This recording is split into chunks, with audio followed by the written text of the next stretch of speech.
لو انتوا عاوزين ماشين قهوة بورتابل تعمل لكم الاسبريسو بتاعكم تقدروا تسافروا بيها في كل مكان من غير ما تشيلوا هم ازاي تنقلوا المكنة الكبيرة بتاعة البيت معاكم في اي مكان، وكمان ما تشيلوش هم ان انتوا ازاي هتشربوا قهوة وحشة في الشغل، او ان انتوا مثلا مش هتقفوا على الطريق علشان تشربوا قهوة بدشليون جنيه وفي الاخر طعمها يطلع اي كلام. فانا قررت اجيب ماشين القهوة البورتابل بتاعتي من توكيل ماكسبريسو مصر. يلا بينا نستعرض مع بعض الماشين وكل حاجة معاها ونعمل لها انبوكسنج واستخدام لأول مرة، ونشوف الماشين دي مميزاتها ايه، ونتفرج كمان على استخلاص القهوة منها. يلا بينا، بس ما تنسوش قبل ما نبدأ ما تنسوش تعملوا لايك، ويلا بينا نبدأ الفيديو مع بعض. زي ما انتم شايفين مكتوب عليها ان هي اول ان وان ماشين، والاسم بتاعها ماكسبريسو بشكل شيك جدا بتصميم انيق. طبعا هي اول ان وان ماشين ليه؟ اول حاجه لان هي بتشتغل سخن وبارد الاتنين مع بعض. البار بتاعها 18 بار، سعه التانك بتاعها 80 مللي، وقوه التسخين بتاعتها 120 واط. وطبعا يعني ايه ماشين بورتابل؟ يعني بتشتغل معاك على الطياره، بتشتغل معاك في المكتب، بتشتغل معاك في التخييم، بتشتغل معاك في الشغل، في اي مكان تقدر ان انت تاخدها معاك، حتى في المصيف او على البحر. كل ده ان هي تقدر تشتغل بسهوله جدا، حرفيا معاك تقدر تستخدمها من اي مكان. تعالوا بقى نعمل لها انبوكسنج كده ونتفرج على شكل. اول حاجه طبعا الشنطه، شنطه قويه جدا والخامه بتاعتها تحفه وضد الصدمات. وانا بعمل لكم الحركه دي ليه؟ عشان اوريكم طولها مع دراعي عامل ازاي. مش صغيره خالص وتقيله، تحسوا فعلا ان انتوا شايلين حاجه. الماتيريال بتاعها قوي جدا. وهي فعلا الماشين دي يعني مصنوعة من الخليط من الألومنيوم على المغنيسيوم. فبجد حاجة مميزة قوي، ومعاها شاحن طبعا تايب سي. وطبعا شركة ماكسبريسو عاملين ليها زي بورتابل ميلك فروثر، زي يعني فوامة كده، ممكن برضو تكون بورتابل معاك للناس اللي هي بتحب تشرب مشروبات الحليب مع القهوة. فبرضو ان انتوا تقدروا تشتروها اختياري، او لو مش عايزين ما بتجيبوهاش. طبعا زي ما اتفقنا ان التانك بتاعها بيشيل لغاية 80 مللي. وطبعا جاي معاها الكوباية دي خامة اكليريك محترمة جدا وسميكة وتقيلة، مش خامة خفيفة خالص. زي ما انتم شايفين كده بنقدر ان احنا نحط الكب اللي هو الاكليريك ده على الفوامه، والقطعه اللي هي الستانلس اللي جوه دي، ونقدر ان احنا نشغل الفوامه بقى تفوم الحليب مع الشوت الاسبريسو للناس اللي هي بقى بتحب الكابتشينو والكورتادو واللاتيه. وطبعا زي ما انتم شايفين في مخرج تايب سي.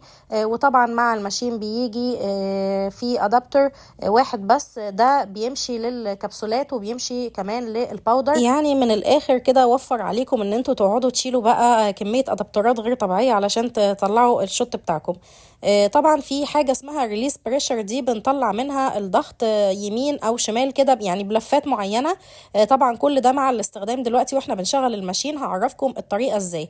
طبعا الماشين مميزه جدا جدا لان هي بتقدر ان هي تعمل لي شوت اسبريسو عن طريق ان هي بتسخن لي الميه عشان استخلص منها الشوت. وممكن اصلا ما استخدمش الماشين ان هي تسخن لي الميه، ممكن كمان ان انا استخدم الماشين اصلا ان انا احط فيها ميه سخنه فتنزل الشوت على طول، فهي شغاله في كلتا الحالتين.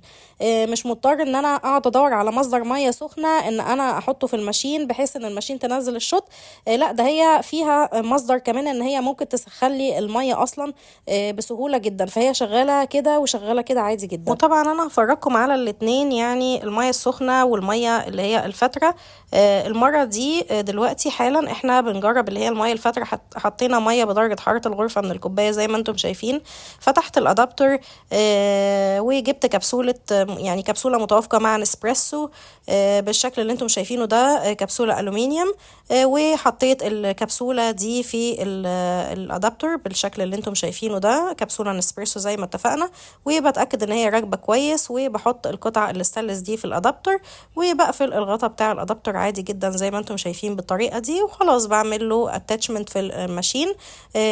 وببدا ان انا اشغل الماشين علشان ان هي تسخن الشوت فتنزل لي الشوت، لان احنا اتفقنا ان الماشين دي في الخطوه دي بالذات احنا نعمل تجربه ان احنا نسخن الشوت مع بعض. خدت من 3 أو 4 دقايق مش اكتر من كده. وفيها اوبشن مميز قوي ان هي بتعمل بري بروينج قبل ما بتستخلص الشوت، يعني زي عمليه ترطيب كده. وطبعا الشوت زي ما انتم شايفين ابتدى ان هو ينزل من الكبسولة. طبعا حاجة ممتازة جدا، وانا شم الريحة من عندي في منتهى الروعة. وانا كمان ماسكة الكوباية حاسة بالحرارة بتاعة الشوت ممتازة جدا بصراحة. وشكل الكريمة كمان حاساه ان هو هيبقى جميل قوي. هقرب برضو عليكم الشوت دلوقتي او الكوباية علشان تشوفوا اكتر معايا. كريمة ذهبية ناعمة ملساء زي ما انتم شايفين كده، والدرجات الطبقات بتاعة شوت الاسبريسو مظبوطة جدا. حاجة في منتهى الروعة، متوقعتش ان هي تطلع استخلاص بالجودة دي. بس طبعا كما عهدنا توكيل ماكسبريسو مصر بيجيب لنا احسن حاجات. هو على فكرة هو اللي كان جايب لنا الماشين اللي هي الهاي برو ال5 في 1 البورتابل، برضو كنت عملت عنها ريفيو في القناة لو حابين ترجعوا له.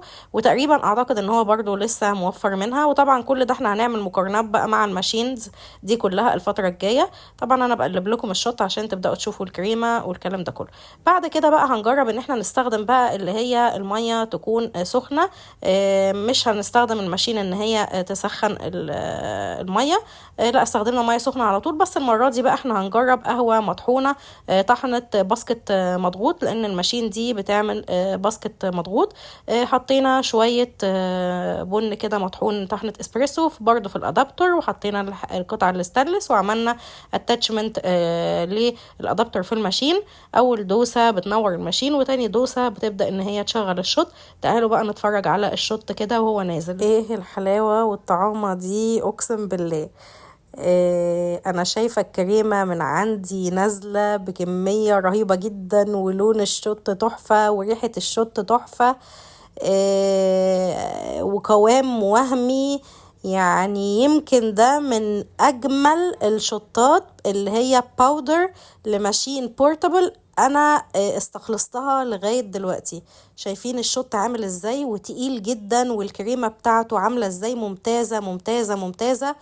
والاروما روعة. وطبعا الطعم بقى دلوقتي انا هدوقه معاكم، فمش قادرة اقول لكم بجد انا يعني واحد من افضل الاستخلاصات للباودر المطحون لماشين بورتابل انا استعملتها بالامانة فعلا يعني. فحاجة ممتازة جدا. اخلص تقليب دلوقتي بقى كده، واخد بقى شفطة في التانية دلوقتي برضو احنسكم كده معايا، واقول لكم الطعم بتاعها هيطلع عامل ازاي. ادي شفطة في التانية كده، بصراحة تحفة بجد يعني. من اجمد الماشين البورتابل اللي استخلصت منها باودر بجد يعني. مع ان كمية الباودر مش كبيرة قوي يعني، من مثلا بتشيل من 8 ل 9 جرام حد اقصى. فبصراحة حاجة ممتازة جدا. شابو ماكسبريسو مصر على الماشين الروعة دي. الماشين متوفرة بلون واحد بس اللي انتم شايفينه معانا في الفيديو. الماشين اسمها ماكسبريسو M3 بورتابل M3. موجودة في توكيل ماكسبريسو مصر، تقدروا تشتروها من عندهم. سعرها 6500، ومعاها اوفر بتقدر تاخد معاها علبتين كبسول نسبريسو فور فري. وتقدروا كمان ان انتوا تشتروا الفوامة منفصلة بسعر 800 جنيه. طبعا الفوامة هعمل لكم ليها فيديو بعد ده على طول ان شاء الله، عشان تعرفوا طريقة الاستخدام بتاعتها. وكمان تقدروا ان انتوا تشتروها من سترونج كوفي الموزع برضو الماكسبريسو مصر.